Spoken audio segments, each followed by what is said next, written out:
ये कानून हम मुसलमानों के भले के लिए आ रहे हैं। सदस्य आपका मुसलमान नहीं है, आप मुसलमानों का भला। संपत्तियों को कब्जा करने की ये कोशिश कर सबका आएगा। मंदिरों की जमीनें कब्जा करके आप अपने राम के मंदिर में भी घुटाला चंदा खाने वाले लोग हैं। आदिवासी और पिछड़े हिंदुओं को दीजिए करूंगा आपका 60% आबादी आज भी आपके खिलाफ 365 वक्फ की संपत्तियां कब्जा कर रखी। घर में सीसीटीवी का कैमरा लगाएंगे, कौन नमाज पढ़ रहा है कौन नमाज नहीं। न मेरा है न तेरा है, ये हिंदुस्तान सबका है। नहीं समझी गई ये बात तो नुकसान सबका है। जो नदियां मिल गई इसमें वो दिखलाई नहीं देती महासागर बनाने में, मगर एहसान सबका है। महासागर बनाने में मगर एहसान सबका है। मान्यवर, हम लोग बचपन से एक शब्द सुनते आए, सरकार माई बाप। सरकार माई बाप यानी कि जो सरकार होती है वो लोगों की माई बाप होती है, मां की तरह ख्याल रखती है, पिता की तरह ख्याल रखती है। लेकिन अगर कोई सरकार अपने बच्चों को उसका गला घोटने पे उतारू हो जाए तो वो फिर सरकार निष्पक्ष सरकार नहीं है। नहीं है मान्यवर, वो सौतेली मां है, वो सौतेली मां है, उसका व्यवहार सौतेला है। और आज आप जो काम कर रहे हैं इस बिल के माध्यम से, आप बाबा साहब डॉक्टर भीमराव अंबेडकर जी के द्वारा लिखे गए संविधान की हत्या कर रहे हैं। और ये बात मैं इसलिए कह रहा हूं कि बाबा साहब डॉक्टर भीमराव अंबेडकर जी ने संविधान की धारा 26 में लिखा, धार्मिक मामलों के प्रबंधन की स्वतंत्रता, धार्मिक एवं धर्मार्थ उद्देश्यों के लिए संस्थाओं की स्थापना एवं रखरखाव करना, धर्म के मामलों में अपने स्वयं के मामलों का प्रबंधन करना, चल एवं अचल संपत्ति का स्वामित्व एवं अधिग्रहण करना तथा ऐसी संपत्ति का कानून के अनुसार प्रशासन करना। यह अधिकार आपने नहीं दिया, यह अधिकार किसी भारतीय जनता पार्टी के लोगों ने नहीं दिया। यह अधिकार बाबा साहब डॉक्टर भीमराव अंबेडकर जी के द्वारा लिखे गए भारत के संविधान ने दिया। मानकर और आप उस संवैधानिक अधिकार को छीन रहे हैं एक गैर संवैधानिक बिल लाके। क्या क्या लिखा इस कानून के अंदर आपने, किस तरीके से आपने इस संविधान की हत्या करने का काम किया। आप बड़ी बड़ी बातें कर रहे हैं। ये सरकार कह रही है कि ये कानून हम मुसलमानों के भले के लिए आ रहे हैं। जब मैं आपसे सुनता हूं तो मुझे लगता है कपिल शर्मा कॉमेडी सर्कस में बोल रहा है। आप मुसलमानों का भला कर रहे हैं, आप मुसलमानों का भला कर रहे हैं। दोनों सदन में एक भी सदस्य, दोनों सदन में सिर्फ एक सदस्य गुलाम अली को छोड़ के एक भी सदस्य आपका मुसलमान नहीं है। आप मुसलमानों का भला कर रहे हैं, आप मुसलमानों का भला कर रहे हैं। पूरी सरकार में एक मंत्री आपका मुसलमान नहीं है, आप मुसलमानों का भला कर रहे हैं। दो नेता अपने घरों में आपने बैठा दिया, मुख्तार अब्बास नकवी, शाहनवाज हुसैन, दोनों की राजनीति आपने खत्म कर दी। आप मुसलमानों का भला कर रहे हैं, आप मुसलमानों का भला कर रहे हैं, आप मुसलमानों का भला कर रहे हैं। अरे सुनना सीखो पहले। मान्यवर, मैं इनके इस कानून में क्या क्या लिखा हुआ है, क्या क्या कहा है इन्होंने। बैठ जाए कृपया, गुलाम अली जी बैठ जाए। धार्मिक संपत्तियों को ये बिल कब्जा करने की नापाक कोशिश है। इतनी और धार्मिक संपत्तियों को सदन में इतनी कब्जा करने के लिए सदन में इतनी शांति है कि आराम से आप बोलोगे तो आराम से बोल रहा हूं सर। हाँ। आप बैठे हैं तो आपको देख के वैसे ही आराम आ जाता है। आपको देख के मैं वैसे ही आराम में रहता हूं सर। आप जब है आपका संरक्षण है तो आराम से ही बोल रहा हूं। बोलिए। मान्यवर, धार्मिक संपत्तियों को कब्जा करने की एक कोशिश है। इसलिए इस बिल पर न हिंदू को खुश होना चाहिए, न सिख को खुश होना चाहिए, न ईसाई को खुश होना चाहिए, न जैन को खुश होना चाहिए, न बौद्ध को खुश होना चाहिए, क्योंकि नंबर सबका आएगा। और आज वक्फ की संपत्तियां कब्जा करके आप अपने दोस्तों को देंगे, कल गुरुद्वारे की संपत्तियां कब्जा करके आप अपने दोस्तों को देंगे, फिर चर्चों की संपत्तियां कब्जा करके आप अपने दोस्तों को देंगे, फिर बौद्धों की संपत्तियां कब्जा करके आप अपने दोस्तों को देंगे, फिर जैनों की संपत्तियां कब्जा कब्जा करके आप अपने दोस्तों को देंगे, फिर मंदिरों की जमीनें कब्जा करके आप अपने दोस्तों को देंगे। आप तो वो लोग हैं जिन्होंने प्रभु श्री राम के मंदिर में भी घोटाला किया। मान्यवर, प्रभु श्री राम के मंदिर के जमीन में घोटाला किया। मैं कागज दूंगा सर, मैं कागज दूंगा। कर दिया मैंने। ये लोग राम मंदिर में घोटाला करने वाले लोग हैं, राम मंदिर की जमीन का चंदा खाने वाले लोग हैं सर। ये लोग 2 करोड़ से आप पिछड़े मुसलमानों का भला करने जा रहे हैं। सुनने में बहुत अच्छा लगता है कि आप पिछड़े मुसलमानों का भला करने जा रहे हैं। आपने इसमें कहा कि आप महिलाओं का भला करने जा रहे हैं। सुनने में बहुत अच्छा लगता है कि आप महिलाओं का भला करने जा रहे हैं, लेकिन ये सरकार, और यहां पे इस समय मंत्री जी नहीं है, मैं उनसे पूछना चाहता हूं, आप देश को और सदन को गलत जानकारी क्यों दे रहे हैं? मानवर, 2013 के वक्फ बिल में जो भारतीय जनता पार्टी की सहमति और सहयोग से पास हुआ, उसमें भी महिलाओं के लिए आरक्षण था। मना कर दीजिए कि नहीं था, मना करिए कि हम गलत बोल रहे हैं। मानवर, मंत्री जी ने कहा 1 करोड़ सुझाव आया। मैं आपसे पूछना चाहता हूं, कितने करोड़ ईमेल आए, कितने करोड़ पत्र आए, कितने करोड़ सुझाव आए?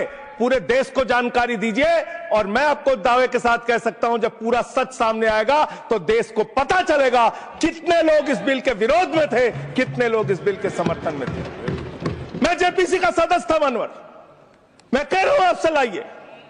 और आप पिछड़े मुसलमानों का भला करना चाहते हैं? मैं आपसे हाथ जोड़कर निवेदन करता हूं, विनती करता हूं, और हमारे जो मित्र उधर भी हैं, अगर आप मेरी बात से सहमत हैं तो समर्थन करना। समाज में छुआछूत को, बीमारी को मिटाने के लिए चलिए उठाते हैं कदम, और अगले सत्र में एक बिल लेके आइए। जितने भी हिंदुओं की कमेटियां हैं, ट्रस्ट है, बोर्ड है, उन सारे ट्रस्ट और कमेटियों में 80% आरक्षण दलित, आदिवासी और पिछड़े हिंदुओं को दीजिए। मैं समर्थन करूंगा आपका, माला पहनाऊंगा आपको। आप पिछड़ों का भला करने की बात करते हैं, आप दलितों का भला करने की बात करते हैं। आपकी मातृ संस्था आरएसएस 100 साल तक आपने एक भी दलित, पिछड़ा और आदिवासी, एक भी महिला को आज तक आरएसएस का प्रमुख नहीं बनाया। आप दलितों और पिछड़ों और आदिवासियों की जी ने कहा, आज आप इस बिल को पास कर रहे हैं, आज आपका सीना चौड़ा हो रहा है, आपको लग रहा है एक धर्म के अधिकार को आप छीन रहे हैं। नहीं, कल को आप सभी धर्मों की धार्मिक संपत्तियां छीन के आप अपने दोस्तों का देने का काम करेंगे। मैं फिर इसको दोहरा रहा हूं और फिर इसको कह रहा हूं कि आप ये करेंगे, धार्मिक संपत्तियों के कब्जा करने का काम करेंगे। और किसी गलतफहमी में मत रहिए, आपको लोकसभा के चुनाव में मात्र 36% वोट मिला है। इस देश की 64% आबादी आज भी आपके खिलाफ है, आज भी आपके खिलाफ खड़ी है। किसी गलतफहमी में मत रहिए। बड़ी बड़ी सत्ता उखड़ गई और चली गई। मान्यवर, आपने इसमें लिखा बिल के अंदर कि वक्फ कमेटी के अंदर गैर मुसलमान इसका सदस्य बन सकता है। आप क्या गुरुद्वारा कमेटी के अंदर गैर सिख को मेंबर बना सकते हैं? क्या ईसाई कमेटी के अंदर गैर ईसाई को सदस्य बना सकते हैं? क्या बौद्धों की कमेटी के अंदर गैर बौद्ध को, क्या जैनों की कमेटी के अंदर गैर जैन को आप मेंबर बना सकते हैं? और इतना ही नहीं, क्या आप हिंदुओं के ट्रस्ट में, मंदिर के ट्रस्ट में आप क्या गैर हिंदू को मेंबर बना सकते हैं? नहीं बना सकते, नहीं बना सकते। आप एक झूठ फैला रहे हैं देश भर में, देश भर में झूठ फैला रहे हैं। आप कह रहे हैं ये मैं पढ़ रहा हूं, राम मंदिर का समर्थन करते हैं सर। हिंदू धर्म के ट्रस्ट में हिंदू को मेंबर होना चाहिए, आपने लिखा, हम इसका समर्थन करते हैं। लेकिन आप दूसरे धर्मों के ऊपर कह रहे हैं। कल को आप गुरुद्वारा कमेटियों में कहेंगे सिख नहीं, दूसरे धर्म के लोग इसमें आएंगे। कल को आप जैन कमेटियों में घुसड़ेंगे, बौद्धों की कमेटियों में घुसड़ेंगे। ये बात गलत है, ये पूरी तरीके से गलत है।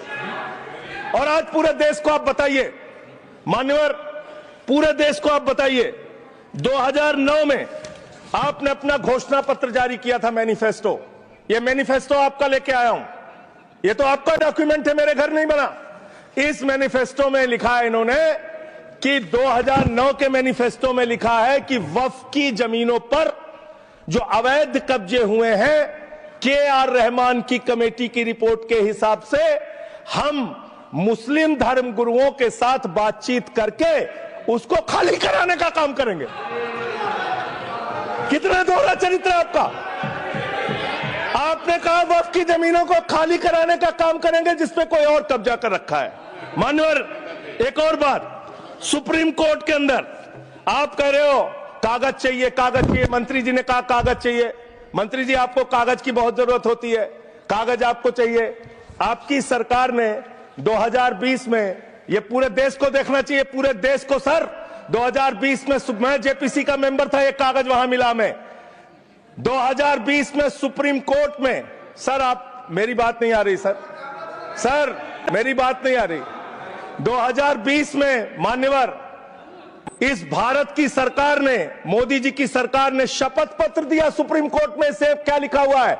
99% वक्फ की संपत्तियां डिजिटाइज हो चुकी हैं। मुख्तार अब्बास नकवी साहब आपके मंत्री थे, उनका बयान है 100% वक्फ की संपत्तियां डिजिटाइज हो चुकी हैं। तो जब आप सारी संपत्तियां डिजिटाइज कर चुके हैं, सब कुछ ऑनलाइन कर चुके हैं वामसी पोर्टल में, सारे कागजात जांच चुके हैं, तो क्या आप फसाद कराने के लिए फिर से कागज मांग रहे हैं? फसाद कराने के लिए आप फसाद कराने के लिए कागज मांग रहे हैं। आप फसाद कराने वाले हिंदू हैं, हम सौहार्द फैलाने वाले हिंदू हैं। यह बुनियादी फर्क है, यह बुनियादी फर्क है आप में। आप देश भर में फसाद, नफरत, लड़ाई, झगड़ा कराने का काम करते हैं। मान्यवर, मैं अंत में आप लोगों से सिर्फ एक ही बात कहना चाहता हूं कि आज सच्चर कमेटी की रिपोर्ट की बात कही गई और कहा गया 12,000 करोड़ की आमदनी हो सकती थी। एक सुझाव मैं पूरे सदन की तरफ से इस सरकार को देना चाहता हूं। 12,000 करोड़ की आमदनी की चिंता है वक्फ की, करोड़ों मुसलमानों की चिंता है आपको। एक अपने दोस्त को पकड़ के लाइए, नीरव मोदी को 20,000 करोड़ वसूलिए, 12,000 करोड़ वक्फ को दीजिए, 8,000 करोड़ अपने पास रखिए। 8,000 करोड़ का आपको मुनाफा होगा, 12,000 करोड़ वक्फ को दे दीजिए, करोड़ों मुसलमानों का भला हो जाएगा। मान्यवर, अंतिम बात कह के आपने कहा सच्चर कमेटी की रिपोर्ट से 12,000 करोड़ की आमदनी की बात कही गई है। अर्ध सत्य मत बोलिए, पूरा सत्य बोला कीजिए। सुविधाजनक सत्य मत बोलिए, पूरा सच बोला कीजिए। मंत्री जी, इसमें लिखा हुआ है सच्चर कमेटी की रिपोर्ट में कि भारत की सरकार ने, राज्यों की सरकार ने अलग अलग राज्यों में, अलग अलग जगहों पे 365 वक्फ की संपत्तियां कब्जा कर रखी हैं। आप उसके बारे में नहीं बताते, आप अर्धसत्य बोलते हैं। मैं तो जेपीसी का मेंबर रहा हूं, मुझे सब पता है। तो इसलिए मान्यवर, आप फैला रहे हैं झूठ। ट्रिब्यूनल के फैसले, बस खत्म सर, खत्म। असत्य, सत्य से परे मान्यवर, सत्य से परे मान्यवर। ट्रिब्यूनल के लिए आप कह रहे हैं उसको अपील नहीं की जा सकती। हाई कोर्ट का फैसला ट्रिब्यूनल के फैसले के खिलाफ आया है, सुप्रीम कोर्ट का फैसला ट्रिब्यूनल के फैसले के खिलाफ आया है। आपने कहा 5 साल का प्रैक्टिसिंग मुस्लिम होना चाहिए। कैसे प्रैक्टिसिंग मुस्लिम तय करेंगे सर? आप क्या मुसलमानों के घर में सीसीटीवी का कैमरा लगाएंगे? कौन नमाज पढ़ रहा है, कौन नमाज नहीं पढ़ रहा है, कौन मुसलमान है, कौन मुसलमान नहीं है? आपने मान्यवर ऐसे प्रावधान इसमें रखे हैं जो बड़े अजीब हैं, जो अपने आप में ये बताते हैं कि आपकी मंशा सिर्फ देश में झगड़ा कराने की है, नफरत फैलाने की है, फसाद कराने की है। आपकी मंशा कहीं भी मुसलमानों का या किसी वर्ग का भला करने की नहीं है। बस एक अंतिम बात कह के अपनी बात समाप्त करूंगा। ये काम आपने देश के अंदर बहुत अच्छा शुरू कर दिया। आप एक काम करते हैं, देखो मुसलमानों को ठीक कर रहा हूं, दूसरी तरफ महंगाई बढ़ रही है, नुकसान हिंदुओं का। 94 लाख करोड़ रुपए शेयर बाजार में डूब रहा है, नुकसान हिंदुओं का। 11 लाख बच्चे स्कूलों से बाहर निकल गए, नुकसान हिंदुओं का।